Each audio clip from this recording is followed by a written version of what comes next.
Vocês já sentiram alguma vez que a sua fé foi usada contra você? Em que líderes que se dizem espirituais usam a fé que você tem, a convicção que você tem, para deixar você totalmente confuso? Se vocês quiserem saber sobre esse tema, fique conosco após a vinheta.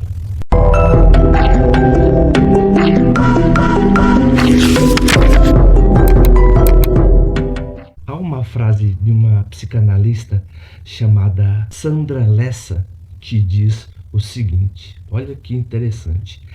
A manipulação psicológica se sustenta na negação da realidade do outro, tornando refém da dúvida, né, e do medo. Por que eu estou falando sobre isso?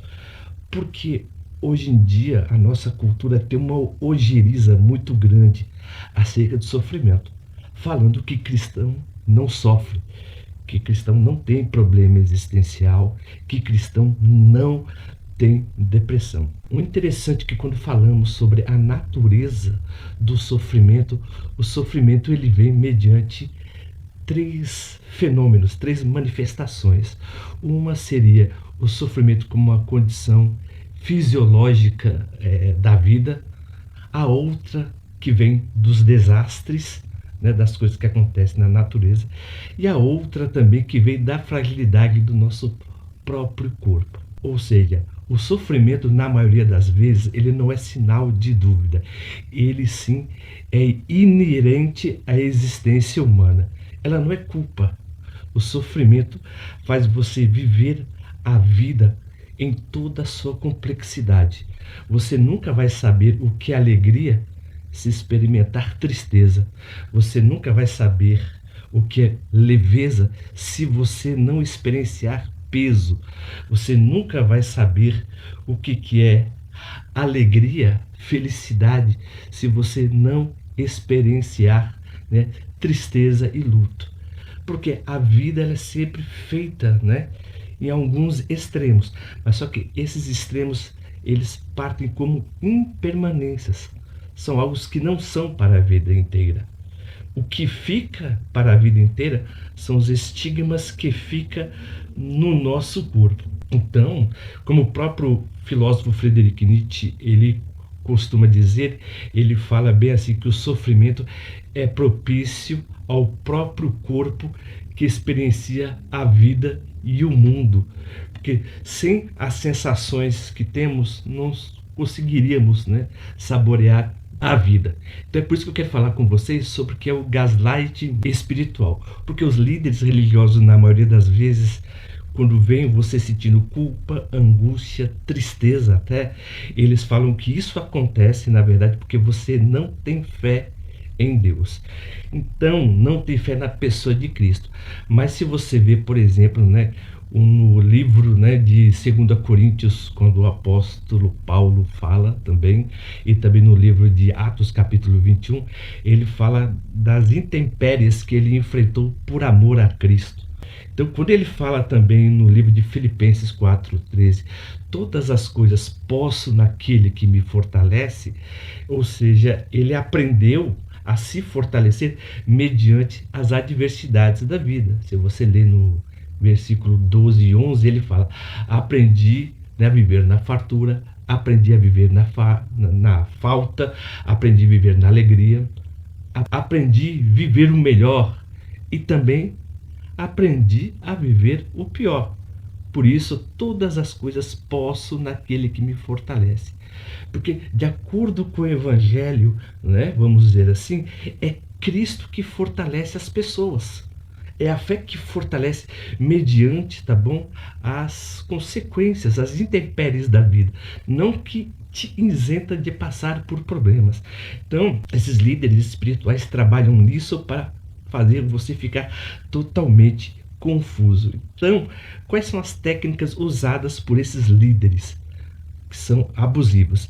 Ele sempre vai utilizar de culpa, vergonha, disfarçado de ensinos divinos. É sempre que ele vai falar o quê? Pegar versículos do Antigo Testamento, versículos, por exemplo, fora de contexto, falando que sofrimento é falta de fé. E se vocês lerem no livro de Hebreus, capítulo 11, várias pessoas morreram mediante a fé. Eu não quero dar aqui, por exemplo, uma aula de teologia, porque o meu canal, ele visa, né, falar de algumas, por exemplo, né, opressões que algumas pessoas oprimem sobre as outras, principalmente quando são líderes religiosos, que eles usam versículos bíblicos de má fé. Inclusive, por exemplo, que você não vê nenhum deles, né, falar do livro de Mateus capítulo 5, né, e 6, que fala do sermão da montanha. Então, eles sempre trabalham, na verdade, como uma ameaça velada de punição divina para manter o seu silêncio. Então, isso vai gerar em você culpa, dependência emocional e paranoia, porque você não sabe aquilo que agrada a Deus. Mas na maioria das vezes você não sabe aquilo que agrada o pastor, ou o líder, ou o apóstolo, porque ele se julga detentor da palavra divina, né? Então, não existe mais mediador. Cristo seria o mediador entre Deus e os homens, de acordo com os evangelhos, mas hoje é pregado que os pastores são os mediadores. Então, sempre tem essa mania de falar, né, que o pastor, ele tem um poder sobre o mundo espiritual. E isso, na maioria das vezes, é uma falácia, tá? Isso foi originado na igreja evangélica a partir da década de 30, né, quando nasce o primeiro movimento pentecostal, na verdade, que foi na Rua Azusa. Na história teve vários movimentos, tá? Mas eu falo, por exemplo, a partir de 1910, que nasce esse movimento pentecostal. Caso vocês queiram, eu posso fazer até alguma continuação falando da história do movimento pentecostal. Caso vocês queiram, é só clicar no joinha.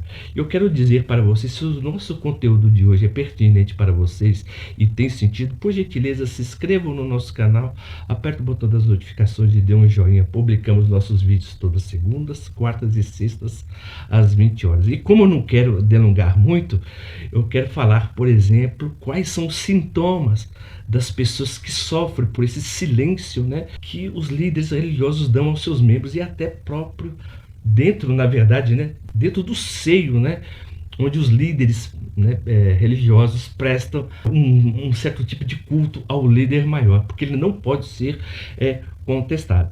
Então, quando algum dos membros, por exemplo, sofre, o seu sofrimento é totalmente desqualificado, né, e mostra como um sinal de falta de fé, essa pessoa vai ter uma espécie de isolamento social e de pressão comunitária para gerar conformidade, tá bom?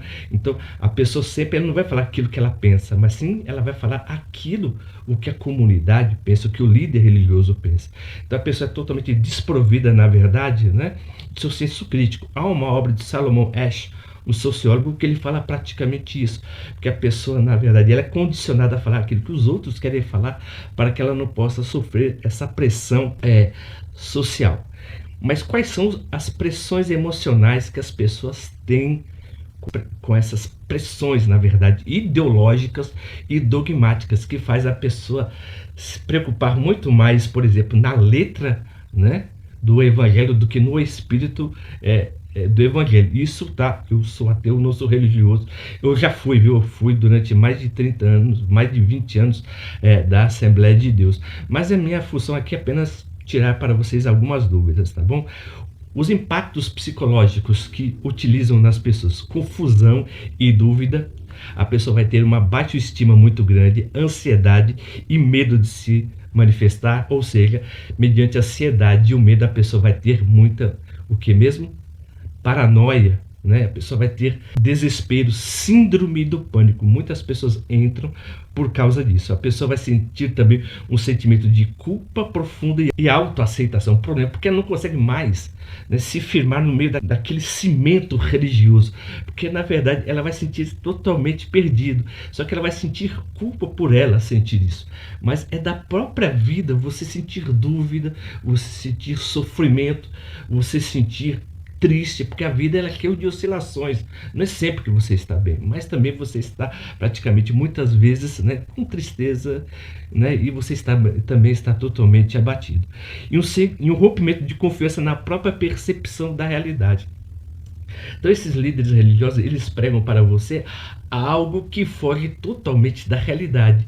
E eles estão apenas apregados, na verdade, na mente deturpada do próprio líder religioso, porque ele mesmo não vive aquilo, na verdade, o que ele prega. Ele quer mostrar para você aquilo que ele vive, como se ele fosse uma imagem que você deveria ideologizar, na verdade, e segui-lo, porque ninguém consegue ser fiel à própria crença 24 horas.